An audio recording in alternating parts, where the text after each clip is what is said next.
One of the things that shocked me the most after my relocation was the outrageous cost of labor here in Canada. That's why the best way to save costs is to learn a valuable skill. This skill will not only help you save costs, but it could also bring in some extra income for you. I mean, who doesn't like extra cash? That's why in this video, I'll be sharing with you what I think are the top skills you need to learn if you'll be coming to Canada anytime in the future. Stay tuned. Hello everyone, my name is Toby, and this will be the first video I'll be making as a Canadian citizen. Yes, you heard me right. If you follow me, you know that a couple of weeks ago, myself and my wife, we became citizens of this great country.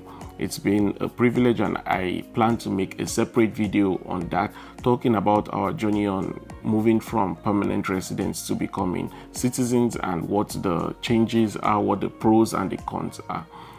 That will be in a future video. If you're new to this channel, I welcome you.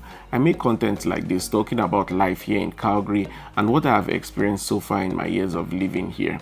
If this kind of subject interests you, I'll ask that you please subscribe to this channel and turn on the notifications so that you don't miss any of the videos I make. A huge thanks to those who liked my previous video where I talked about the cost of living here in Calgary.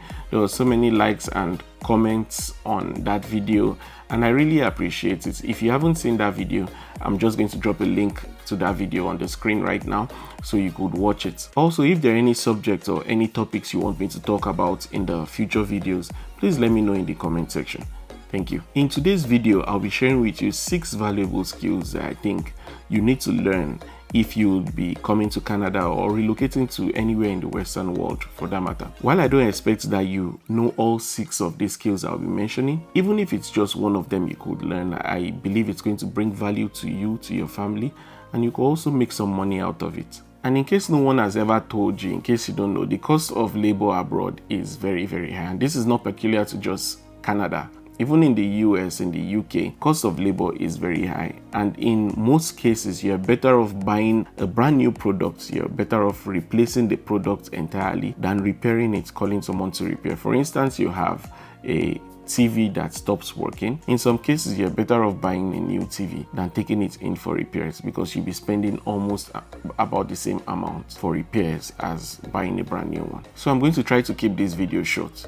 The first skill I'll be talking about will be hairdressing and barbing. This one is huge. I mean, people make ladies' hair here for as much as $450, and they can make guys' hair for about around $300. I remember when I was on dreadlocks, and it costed me about $300 to start the dreadlock, and every other month I had to maintain it for around $150. You know, you pay $150 every month, every 2 months. There was no way I could keep up with that, so I just had to cut my hair.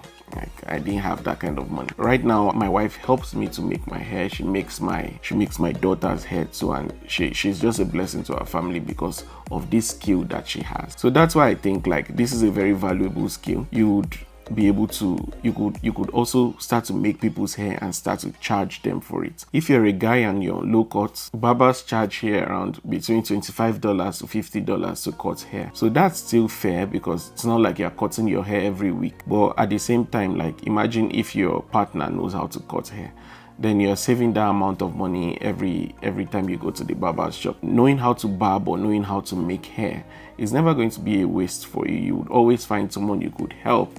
And if you're a business-minded person, you could start a business, make people's hair, create an Instagram page, tell people you make their hair. If you don't know how to barb, if you don't know how to make hair, and you know someone who knows how to do these things, you could start to talk to them to maybe teach you how to, cut hair or make simple braids, something. You never know where you need it. The second skill I'll be talking about will be fashion designing, tailor skills. If you know how to make clothes, if you know how to mend clothes, I think this is going to be so valuable to you whenever you relocate. If you know how to repair zip, you know what I'm talking about, like zip of jeans, or you know how to make simple adjustments. So like some of us that are not like very tall, some of us that are tall but not very tall, when you buy jeans and the jeans is longer than you, and you can't find that one that is your exact size or the exact fitting, and you just need a tailor that can just quickly do a quick slim fit, you won't find. And when you find it, at the end of the day, you'll see that the amount they are charging is almost how much you bought that jeans for. I remember buying some jeans and then I took to a lady I found on Marketplace, and then she was saying she was going to charge me $40 to mend one jeans. And then I was like, hello Nimora jeans, how much did I buy the jeans?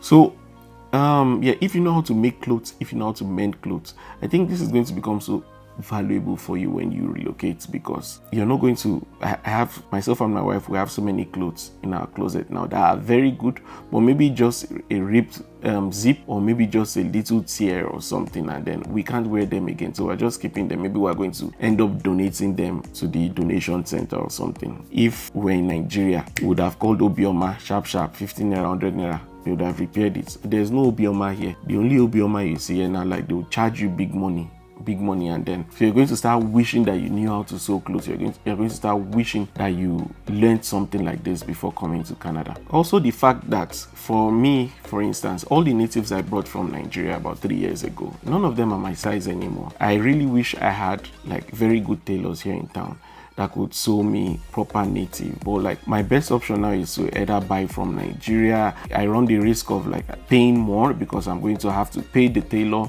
then I'm going to have to pay for shipping, and then when it gets here, there is a risk that it's not going to be exactly what I want. Maybe the clothes is going to be fine, but it's not going to be my exact size, or it's going to be tight on the hips and free on the legs and stuff like that. So we run that risk. For some people it works fine. You know, because of business I do, I have people come here, they come here with clothes that they shipped from Nigeria, and maybe the clothes is good, the cap is not their size, or the top is good and the trouser is bad. Something is always wrong. That's because we don't have, personally I don't even know any fashion designers like in town here, someone who would make correct native, correct Ankara for you here. If this is something that interests you and you plan on coming to Canada anytime in the future, I think you should give it a try. Start to learn from now. Pay someone to teach you and then take it seriously. You never know where you'd find yourself and in what situation you find yourself where this is going to come in handy for you. The third skill I'll be talking about will be mechanic or auto repairs. I remember walking into the mechanic store one time and I just told them to do a check on my car because I wanted to find out if there were any potential problems or if there were any things that I needed to change. And I came out with a bill of about $2,000. These were just recommendations. Like the mechanic guy told me, oh, you don't have to change these things, but like in a few months time, this could start to give you a problem, that could start to give you a problem. So it is advised that you change it. And this is what it is going to cost. Everything is going to cost you about $2,000. I left there, I never went back there. But what I'm trying to say now is this, like, I didn't even know all those things he listed, like shock absorber, Kali. I don't know how to check all those things. I don't know about cars. I don't know about car parts and all that. So that is why this is very, very valuable. Like knowing simple things like how to change the oil of your car, how to know the difference between like when the shock absorber is giving problems or when some people say something is called arm and there's another one called piston, and all those parts around the tire and stuff. Knowing all these things are going to like become so valuable to you when you relocate, because at the end of the day you'll be at the mercy of the mechanic. Whatever the mechanic here says is what you would have to believe at the end of the day. Yes, I'm not saying become a mechanic. I'm saying have the knowledge, know the parts, know these things, and yeah, so when people call these things for you, it's not strange to the ears. When they say, oh, like your wiper is bad, some people don't even know what the wiper is. You should know all the fluids in the car, like the windshield washer, the engine oil, the brake fluid, the transmission fluid. You should know where all those things are. And simple things like that will end up becoming valuable to you whenever you relocate. Right now, it costs me about $150 every time I go to do my servicing, to change the oil and the filter of the car. I know there are people in this city who just do this servicing by themselves in their house, and I just wish I could. Every time I'm going to save myself $150 and the stress of driving to someone to help me change my oil. So this is why I'm saying, like, if you learn these things, then it's going to become useful for you sometime, not just for yourself, even maybe for your friends, and then you could start a business even if you like.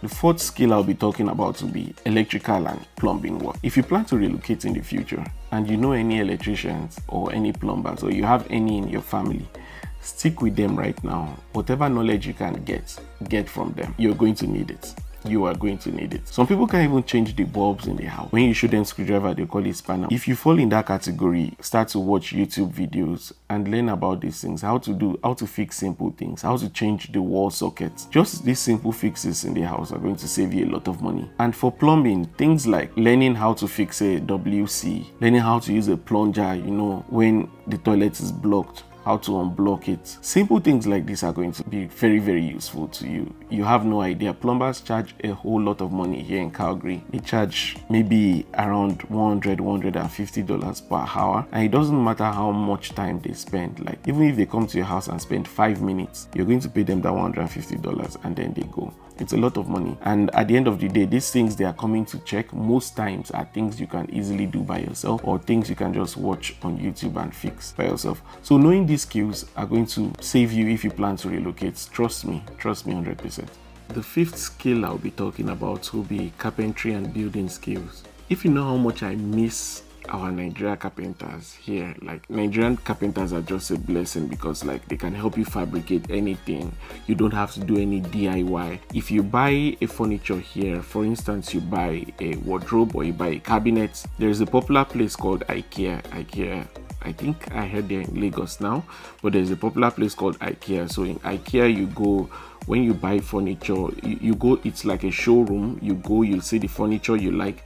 Then when you go to the purchasing place, you buy, and then they come in flat boards, and then with screws and all the tools you need. So you're the one that is going to set it up. So when you see it in the showroom, it looks so beautiful, but the hard work is setting it up. So you're going to put it in the boot of your car, take it home, and then you're going to have to set it up from scratch. And if you're someone who has some building experience, or maybe like you have experience with tools and you are a handy person, maybe setting up something like a wardrobe is going to take you about 3 hours ish. Yeah, there are times where we bought like drawers, and we bought like tables, and we bought like my baby's crib. All those things took a lot of time to set. I think the crib was the hardest. The crib was like really, really hard. It took about maybe 5 hours. So if you're that kind of person who is a handy person, it's going to take you less time. But if you have no idea, if you're someone who doesn't know the difference between the tools, you don't know how to handle them, then you're better off be paying someone to do this for you. And on the average, it's going to cost about $100 to pay someone to fix this up. I think IKEA has a service. If you need someone to come to your house to help you set up, I think they have that kind of service where you pay them and then they would set it all up for you. You don't have to stress yourself, but that's money that could stay in your pocket. Also for building, like if you have experience with building, like I have a friend who's a civil engineer and he tells me all about building stuff, cantilever and stuff. Like if that kind of person comes here, like he's going to be able to initiate so many projects on his own. If he has his house, he's going to be able to like build so many things without spending so much money. For instance, I have a neighbor here and he was being charged $13,000 just to do concrete around his house. That's a huge amount of money, huge. So if you have idea about building basic things like a step ladder, like a fence, like just basic knowledge about building, you're going to save a lot of cost, because building here takes a lot of money. Just to build a fence, just one side of the fence, wooden fence, is about maybe like $4,000. So usually what happens is, like if you have a neighbor on this side and you have a neighbor on this side, you guys are going to share the cost of this one. So rather than paying $4,000 for this side and paying $4,000 for this side, you're going to pay $2,000 for this side and $2,000 for this side, and your neighbor will pay the other $2,000. So that's $4,000. So that's how it works here if you have a home and then you need to build a fence. But if you're going to build the fence by yourself with your neighbors, you're not going to spend up to $1,000. Like you're the one who's going to do the labor. So what I'm trying to say is that labor is what takes the actual cost. Like the cost of materials are like low, but the cost of labor is really high. So if you have experience in carpentry or in building, then you're going to save a lot of cost, and this is a valuable skill to learn if you still have some time to learn and you plan to come to Canada in the future. And the last skill I'm going to talk about is going to be photography or cinematography. And if you know me, you know I am a photographer. I learned this back while I was in Nigeria. I've been doing this for a while, and coming here, this has just been a blessing for me and for my family. I do it as a business, and yeah, I've been able to make some side income apart from my regular job, and it's just been amazing.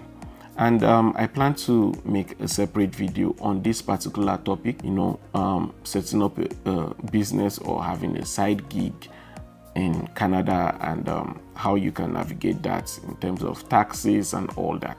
I'm definitely going to talk about it from the point of view of a photographer or cinematographer. I do all kinds of shoots, studio events, I do videos, and then yeah, sometimes I just look at myself like most of these things I know I learned on YouTube. While I have people in my life who taught me, most of these things are things I learned by myself, and I have seen firsthand people in this city who came into Canada without having any skills at all, any photography skills, and they learned everything here, and they're doing so well, doing better than me even. Like, they're taking people's photos, giving good services, giving good value, and making a lot of money. You can do it too. So if you plan to come in the future and you've been procrastinating about learning photography, learning how to make videos and stuff, maybe this is the time to start to learn. You don't want to get here first then start to learn, but it might get so busy, you know, you're trying to get a job, you're trying to settle down, at the same time you're trying to learn a skill. So if you have some time in your hands now,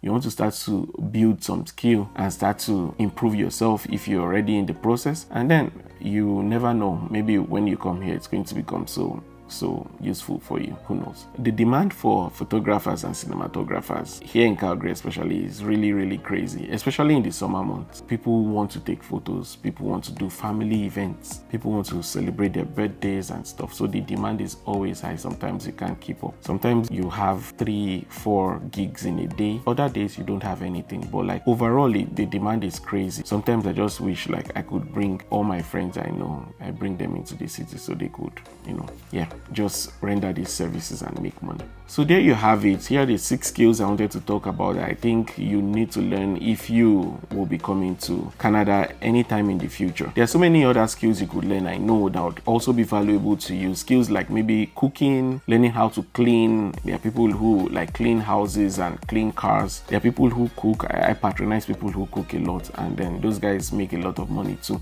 So there are other skills you could learn. I just chose to focus on these 6 because I have seen firsthand that if you could learn at least 1 out of these 6 I talk about, like, you should be good. If it's possible to learn more than 1, if it's possible to learn all 6, you'll be good. I just want to say, if you have the opportunity to learn something, just learn it, because no knowledge will be lost.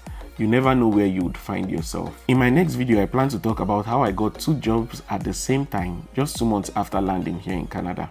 I'm sure you'll find this very interesting, especially if you be coming to Canada very soon. If you get value from any of these videos I make, especially today's video, I'd like to hear from you in the comment section. Please like, subscribe, share, turn on the notifications. I need this support, I need the encouragement to be able to make more videos, and I would really appreciate it. Until I see you guys again in the next video. Thank you and peace out.